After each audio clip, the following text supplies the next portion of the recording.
current Marine. Once a Marine, always a Marine. Way to go. And then we have Mike Tedesco from the U.S. Navy. What we did is pass the resolutions. And what I'm going to do is I'm going to introduce Councilwoman at Large Julie McCormick, because she's the councilwoman that pretty much started the ball rolling for us and helped us get through. So I asked Julie to at least tell everyone here how we got around to doing all this. Julie, the floor is yours. I'm Julie McCormick, the at-large councilperson. We passed 3 resolutions in May to honor our Purple Heart veterans. The first was to declare today, August 7th, National Purple Heart Day in Brook Park. And then the other one, this one, is to declare Brook Park a Purple Heart City, which basically says that we support the military and the Purple Heart organization. And then the third resolution, I don't have a copy of that here, but that has to do with specially designated parking spots for our Purple Heart veterans. And these are the signs that are going to be put up for those parking spots. And hopefully that'll be put together soon. This was unanimously passed by all of the council and the mayor, and it's a good thing for the city. Jan, did you want to say something? Thanks for coming, everybody. Thank you for all, thank you for your service. Veterans.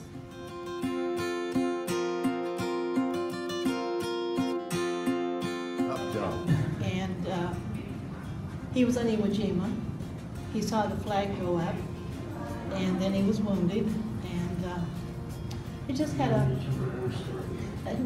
he wasn't there long, but he had some real stories to tell about the people and how they lived, what the Marines did for them, you know, in their daily life.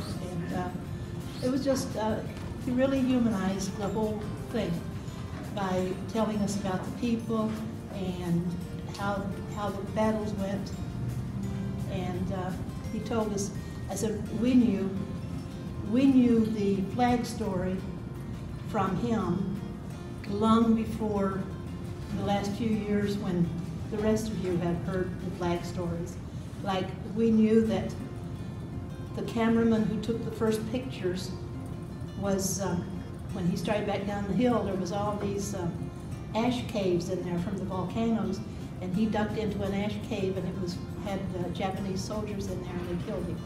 So then the next, when they secured the mountain, they went back and they posed the picture that we see, that it was similar to the way it was raised, but it was not the same people and it was not the same photography.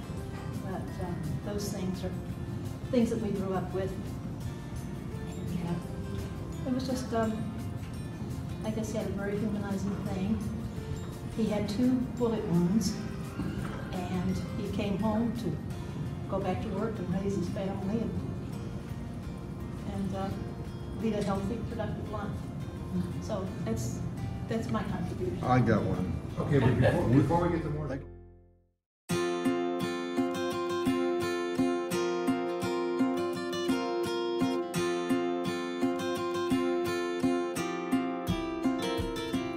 We had 8 boys, 7 were in the service. We weren't deserters though. I was the luckiest one, I never got hit. We used to take supply ships over for all the invasions, 7 trips over to Europe and back. They liked it so much to protect our ships' supplies. They shipped us to Wake Island, all the way through the canal. Spent 23 months at sea and was seasick. You were seasick? They used to call me up anchor and down dago. That makes the decks awful slippery. When that ship goes like that, everybody goes like that. Your ship goes this way, water goes over the ship. And Woody Hayes was my captain. Even when you're below decks and none of us got hit. Tray with your food. None of us got hit, the brothers. The one brother couldn't go because he couldn't hear. Everybody's throwing up. and I was 90 Friday. My dad was here 8 years by himself, working in a coal mine. My mother had 2 children in Italy. My first trip to North Africa, when the Germans were fighting the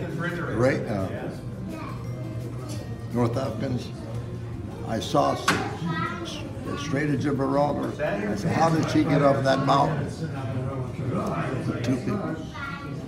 But we lost 2 guys in our little town back home. Got them.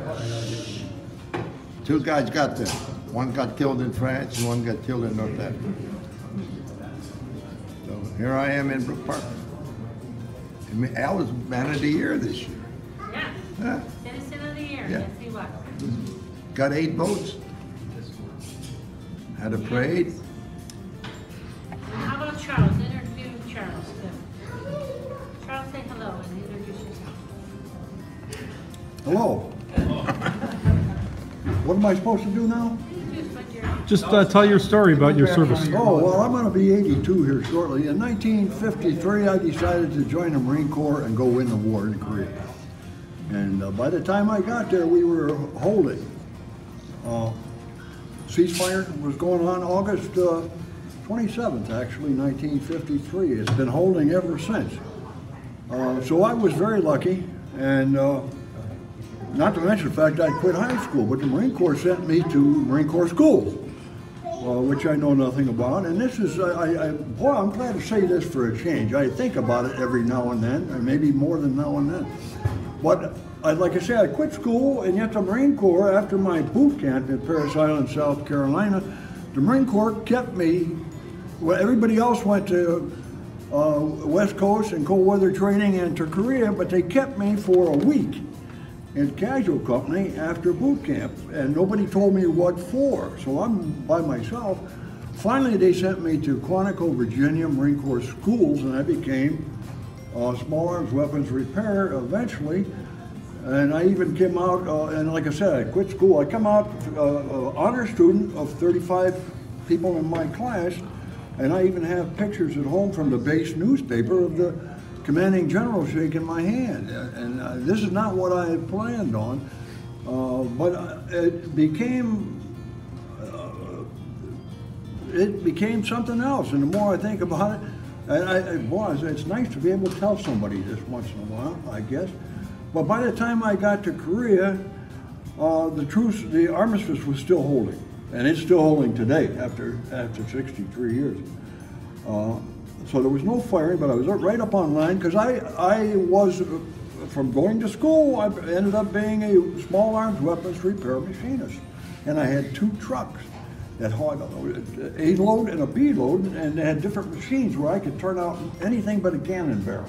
And I was meant to repair small arms up on line. And we had a little town next to us, Moosani, which was just below Pyongyang. And at that time, they were trading prisoners and all that, but I don't think, and you know, I think pretty hard on this, I don't think I knew anything about it because we were right up on line and nobody bothered me. But I was there to keep the shower units running, anything that broke down, maintenance. I was at H&S Company, maintenance, headquarters and maintenance. I don't know where I'm going with this, but I sure had good duty and nobody ever bothered me. In January, February, March of '54, and like I said, I've already been there a year and 3 months. They pulled the whole 1st Marine Division out of Korea, and we all came back to Camp Pendleton, California. And again, nobody ever bothered me there. I don't know how I got away with it, but nobody ever told me anything I had to do. So, although we did have they did pull me for guard duty in Korea a lot of times, and you're out there at say 3 o'clock in the morning, it's black, because there ain't no street lights or anything like that. It's black. But bullets coming after you. Out there, like in a rice paddy, it's black, man. And somebody could be 10 miles away and pull on a cigarette, and you could see it. Yep. And you got them in sight. I think I can stop now.